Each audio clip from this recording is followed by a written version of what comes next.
कवि का नई खोज।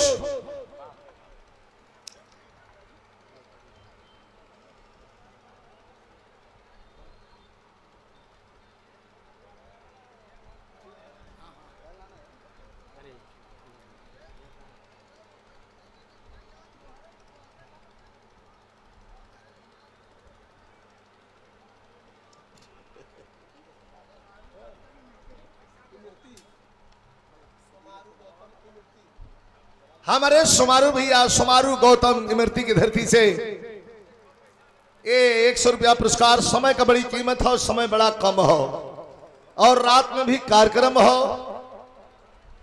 तो एक ठे बिरहा ना दिखा। हमारे भरत भैया का भी मन हो कि एक ठे बिरहा हो जाए। और बिरहा में हम सोचत है कि हमारे प्रधानों जी बैठल हुआ। बिरहा में हम सोचते थे कि थे स्वर्गीय गुरु जी रामदेव गुरु का प्रसादी आप लोग के सुना दें बिरहा के तौर पर। बीर रस भी हो जाई, आप लोग का मन भी रह जाई और अमरेश का भी इच्छा रह जाई। प्यार से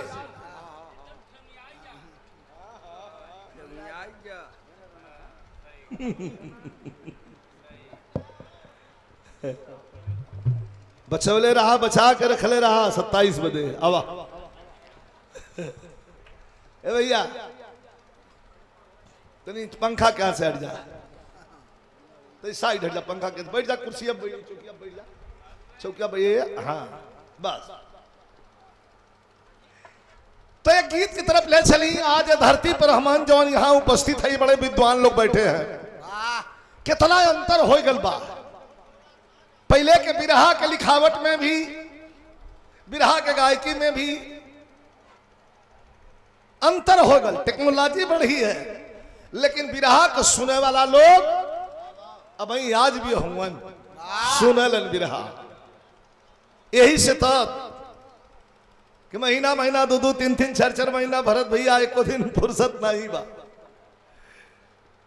बढ़िया काम अगर आदमी को होई तो के आदमी पुछियन और अपने काम पर हमेशा आदमी के तैयार रहे के चाहिए, खड़ा रहे के चाहिए। तने ठे गीत आप लोग के सुनाई हम हमारे रामदेव गुरु का ही प्रसाद भाव जंगे आजादी के बाद।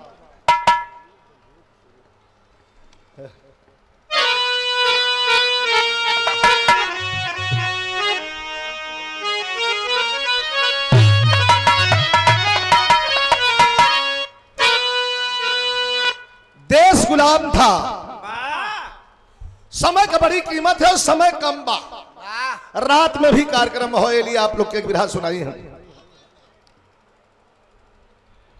देश गुलाम था, चारों तरफ हाहाकार मचा था। 18 साल 20 साल 22 साल के बच्चों ने हाथ में तिरंगा झंडा लेकर के अंग्रेजों का ऐलान, बैठ जा भैया बैठ जा, आगे कोई खड़ा ना हो, भरत भैया बैठाओ जल्दी, देखा पंचायत का मौका ना हो, 15-20 मिनट बैठ जा, सुन ला लो। हाथ में तिरंगा झंडा लेकर के 18-20 साल के बच्चों ने ये कह दिया कि देश गौर हमार मलकाना तुहारी न चली, छोड़ दो देश को। मरने का कितना जज्बा था। ऐसे ऐसे बच्चे छाती खोल के अंग्रेजों के सामने खड़े हो गए थे। अरे भगत सिंह की बात तो आप जानते हैं, खुद्दीराम बोस बंगाल का टाइगर शेर। कितना उम्र थी? मात्र 16 साल की उम्र थी खुद्दीराम बोस की। जब फांसी पर चढ़ाने के लिए ले जाने लगे अंग्रेज तो उसके आंखों से आंसू गिरने लगा। अंग्रेजों ने पूछा क्यों रे लड़के, डर गया ना, रो रहा है। रोने लगा, कहा कि इसलिए नहीं रो रहा हूं कि मैं फांसी पर चढ़ जाऊंगा, डर तो इसलिए रो रहा हूं कि भारत मां को दिया हुआ वादा पूरा नहीं कर पाया, देश को आजाद नहीं कर पाया। हे भारत माता, मुझे मैं गरीब आदमी हूं, मेरे पास कुछ नहीं है देने के लिए, तुम्हारे मेरे पास कुछ भी नहीं है देने के लिए, हमारे पास कुछ भी नहीं है। एक चीज है मेरे पास, यही जान मेरी प्राण है, यही देश के लिए दे रहा हूं। इतना जज्बा था। और एक सत्य कथा से पर्दा उठाने जा रहा हूं। याद करिएगा, सन 1919 का बैसाखी मेला था। यहीं से गीत की शुरुआत हुई।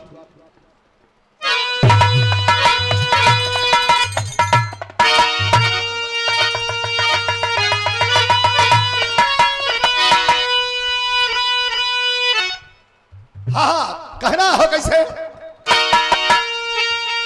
दया से आना बगावत का चलता रहा,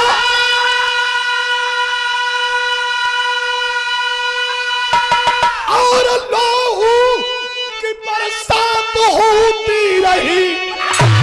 अरे जन्मभूमि फूलों से चल भरे, उन शहीदों की माला पिरोती रही। उन शहीदों में सरताज ऊधम रहा, और शेर के घर में घुस कर शिकार किया।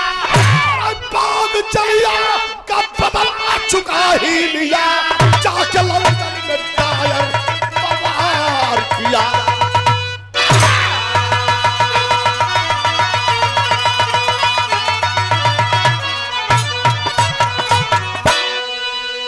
बाग जलिया का बदला चुका ही लिया, जाके लंदन में डायर पर वार किया। जलिया वाला बाग का कहानी हमान के पढ़ावल गई हो, बतावे के नहीं बा। सन 1919 का बैसाखी मेला, और मेला में बहुत लोग आए थे। उसी में करतार सिंह अपने 8 वर्ष के बच्चे को, बेटे को लेके आए थे, जिसका नाम था उधम।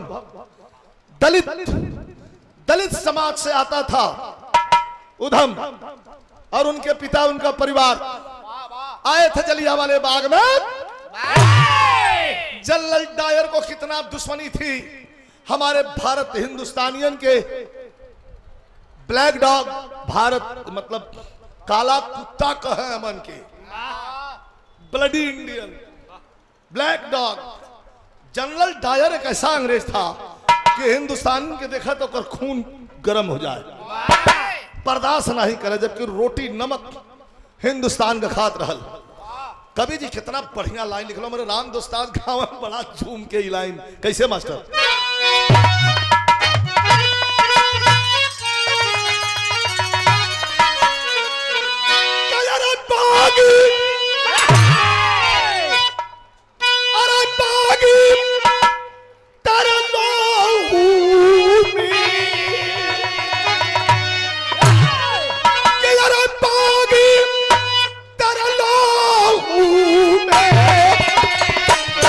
क्रांति की रवानी,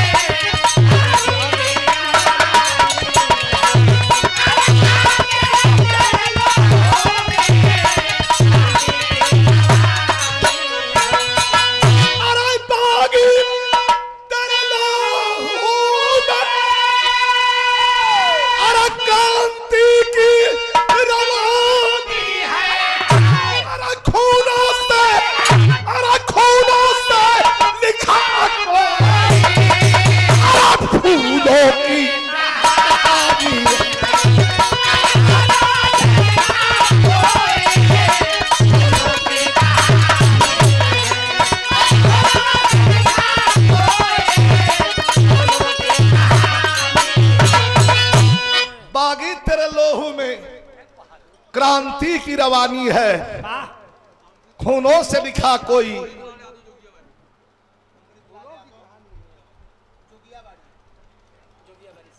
अमृतलाल यादव जोगियाबाड़ी की धरती से ये वीर भाव पर पुरस्कार प्रदान कैले हैं। तनिक कहानी का भाव समझ लिहन। अरे कदम कदम जो बलिदान को दिखाता है,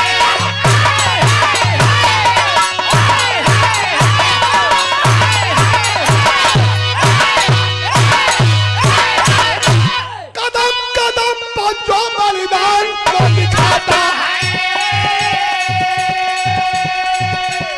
अरे वतन उसी का जो वतन के काम आता है। सन 1919 में बैसाखी मेला था।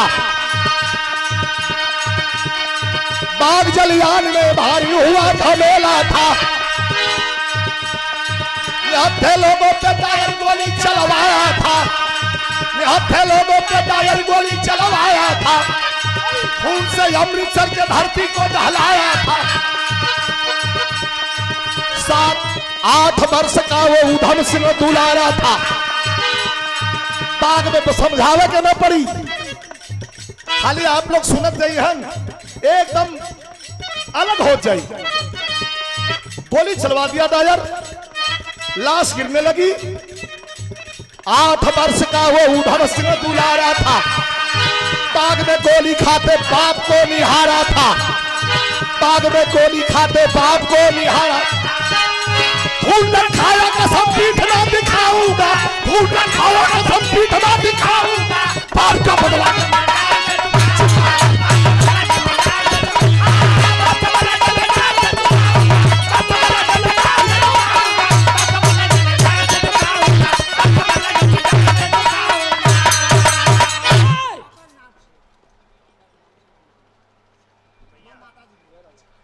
हमरे नाम राशि। हम विजय भैया जिनके माता जी के देहावसान भलो, माई के बिटवा हुए, ये पुरस्कार प्रदान के लिए 500 रुपया देखे आस्ते आस्ते आस्ते मान बढ़ौलन है। माता जी के आत्मा के शांति मिले, स्वर्ग में स्थान मिले।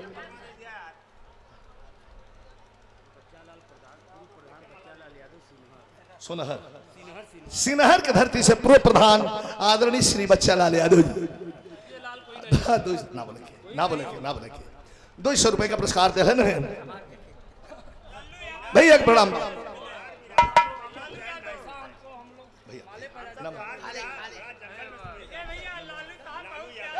हमरे लालू इतना बोलबाल तो हमार खराब हो जाए मूड ना, तनी मिजाज बनल हकावे था। बोला मत, खाली देके जा। एकदम आया परसों दीपनगर आया, दीपनगर भी आया। अब बैठ जा, कुछ दे थोड़ा जल्दी। अब देखा बिगड़त था मामला विजय भैया। लेन देन कह के चट देना का रास्ता धले के हो, ये पर ज्यादा देरी ले खड़ा होगा हमारा मूड जौन बनल हो। ये हमारे लालू भैया का फिर पुरस्कार हो, हमारे विजय भैया का पुरस्कार हो, पूरे परिवार का पुरस्कार है। अब बैठ जा वाह वाह उतरत है तो भेंट हुई। बैठ जा। का जरूरत है नीचे से थमादल करा लोग, कचो धन तनी कम होई। ए भैया लालू बैठ जा तनी सब मिजाज अपसेट हो जाई। तो कभी भाव लिखलन। 8 वर्ष का वो उधम सिंह दुलारा था। बाग में गोली खाते जलिया वाला बाग में गोली खाते बाप को निहारा था। एक तरफ बाप के सीने में गोली लग रही थी। याद रहे 2500 लोगों को साला एक ही दिन में मारा था वो जनरल डायर। बिरहा बड़ा सुनले हुआ आप लोग से 10 मिनट टाइम दिया। रुपया इनाम फिनाम अपने जगह पर हो, लेकिन बात हमारे तनी ध्यान से सुन लिया। 10 मिनट बैठ जा भैया, बैठ जा सच्चा बैठा, कहीं घाव लग जाई।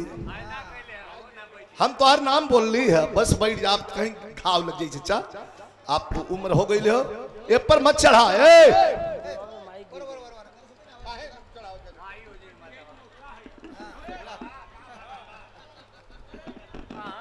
झूठे मुंह भार दिली बिरहा।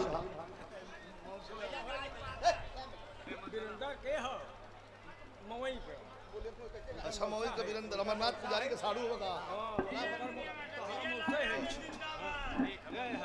दिखाई मौसा लगन हमारे अमर स्वर्गीय अमरनाथ पुजारी जमा काली कीर्तन कमेटी मोई खोर। हाँ कल्लू यादव जी आपके द्वारा ये पुरस्कार मौसा लगलन। बहुत बहुत बड़ा मौसा इज्जत रखा तनी बैठ जा। वो हरियर की ललकी जो कुर्सी हो, हाँ वही पे जाके दोनों जाने खाली बैठ जाए। तो हम लोग दो जाने के हाथ में इज्जत हो। यहाँ का मात्र 2 जाने हुआ तो हम हाँ 3 जाने हो गए ना। अब वही संख्या हमार गावत जब खत्म हो भैया तो हर पारी आई तो संख्या और बढ़ सकती।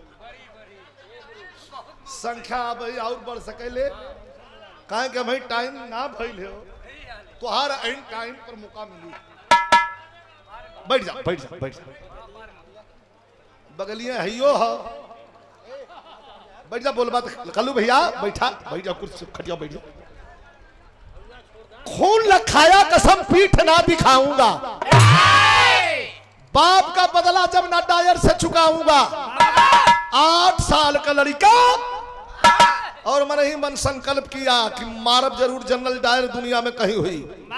अब 8 साल का लड़का हो, पढ़ाई पूरा कैलस, जब इंटर पास कैलस तो इंटर पास कैलस तब उम्र 18-20 के पार चल गई।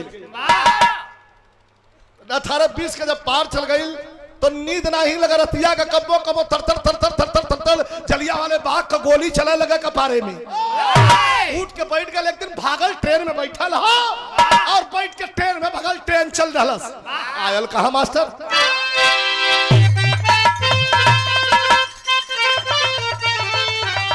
हाय हाय हाय क्या खूना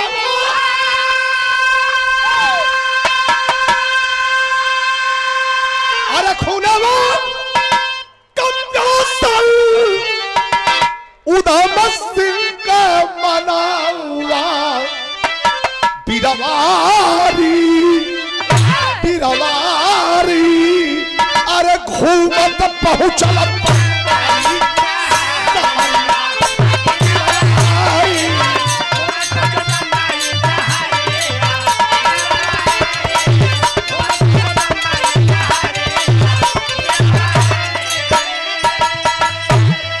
पता चलल कि जनरल डायर के मारे का क्रिया खेले हुआ बेटा उतना चल गल लंदन, अपने वतन चल गयल।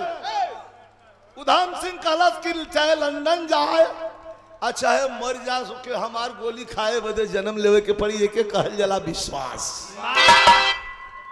आ गयल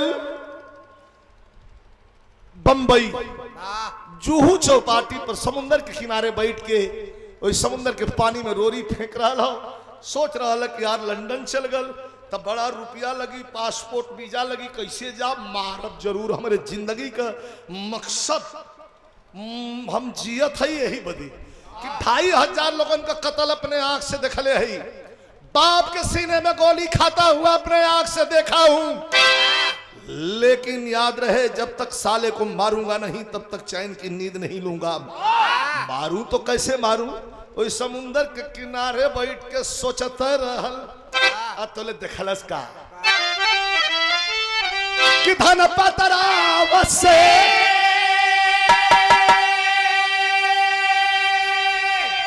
तू तो विराह गौले हुआ पहला, तुम तो याद है कंठस्थ अच्छा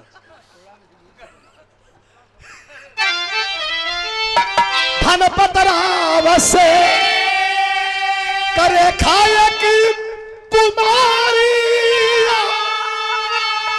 अरे सगरे में यही अरे कोई नहीं कन्यारिया देखा ना उधम सिंह तेरी बिरवारी, सगरे में मार किला करिया। जाए के लंदन ध्यान दिए हैं, जाए के लंदन मारे के डिस्टर्ब होता यार, बोला मत, यहां तक नहीं आवे आवाज, धीरे से बतियाला। जाए के लंदन मारे के डायर के समुंदर के किनारे बैठ के समुंदर का नजारा देखे लगलन, देखे चीज देखलन, समुंदर का पानी, पानी में नैया, नैया में थे खूबसूरत लड़की और लड़की पर जवानी, जवान लड़की, खूबसूरत लड़की। 3 फैक्ट्री का मालिक, 3 फैक्ट्री का मालिक उधम धनपत भुला भुला जब गनवा बैठ जाब हम बोला मत, तेरे जो कूलरवा कैन से हट जा भैया,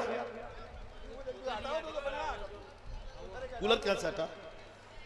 धनपत राव बड़ा डिस्टर्ब कैला लोगन मदवा, आदमी बढ़िया से सुनल, हम जानते थे प्रेम हो, लेकिन इतना ज्यादा प्रेम फोफा था कि जैसे कुल दाल भात बह जाला कोई तरह कुल बढ़ जाता तो कुलरवा के बचपन से हट जाते हम हुआ बता।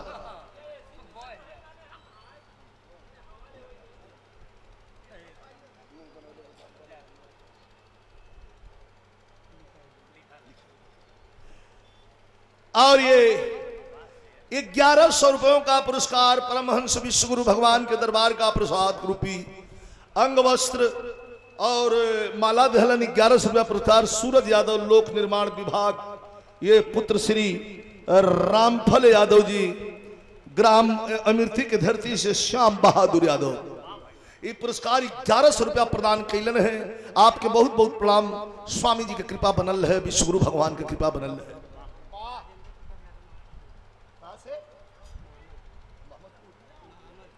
महाबलपुर की धरती से हमारे राजेंद्र प्रसाद यादव जी 100 रुपया पुरस्कार प्रदान कैलन है।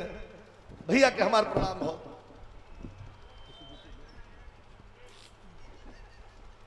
वह दे दो कहना हो कैसे कैसे बाद में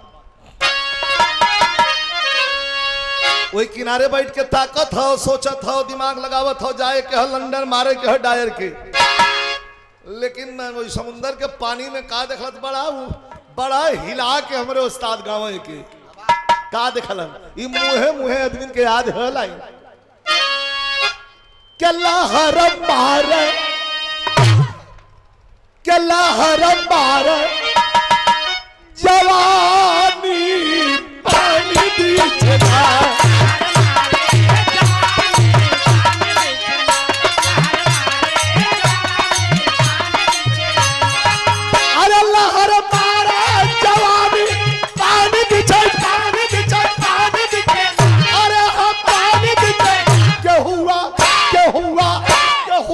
मौसम तूफानी पानी बिचड़ा बाबा बाबा।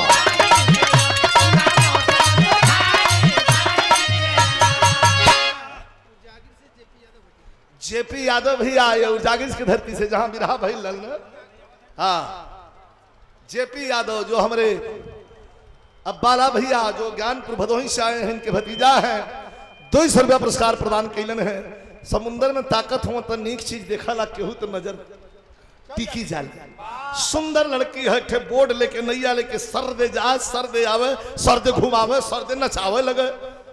उधम से कहला बड़ी मन बढ़ू बाई यही पनिया में और रंग कहता कहीं डूबी ना जाए यही में अतौले भयल का कि तौला सागर में रेखा डूबली ने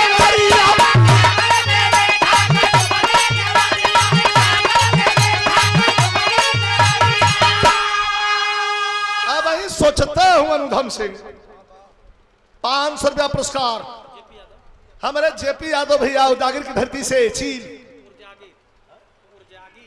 उजागिर की धरती से चील चील निकट चील ये 500 पुरस्कार प्रदान कैलन। बड़ा बढ़िया कार्यक्रम भैया करौल। हमारे छोटा भाई हुआ भतीजा हुआ हमारे बड़ा भैया के 500 प्रदान कैलन। भैया बहुत बहुत प्रणाम बा। अब मैं डूब गई नैया के सागर में रेखा डूबली नवैया तलब बागी उधम सिंह का पड़ली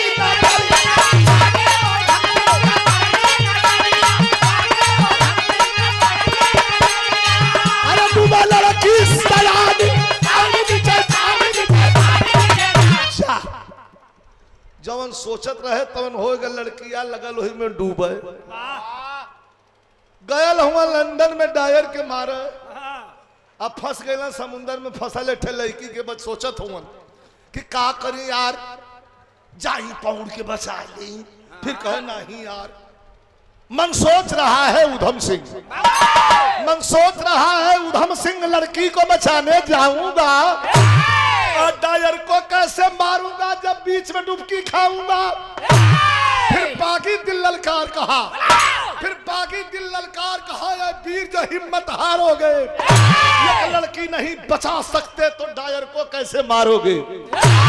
झटकूट पड़ा है उधम सिंह, झटकूट पड़ा है उधम सिंह लड़की को पीठ चढ़ाया है खाकर के थपेड़ा लहरों का उधम किनार पर लाया है।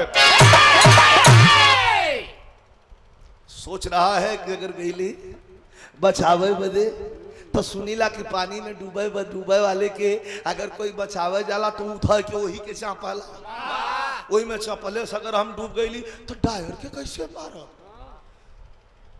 दूसरा दिल ललकार, हर आदमी के हृदय में दो दिल है, सोचे वाली शक्ति, एक सकारात्मक एक नकार, एक अलिंद एक नील है, एक कहला हाँ एक कहला ना। एक दिल कहे कि न जाए, एक दिल कहे नहीं जाए के पड़ी।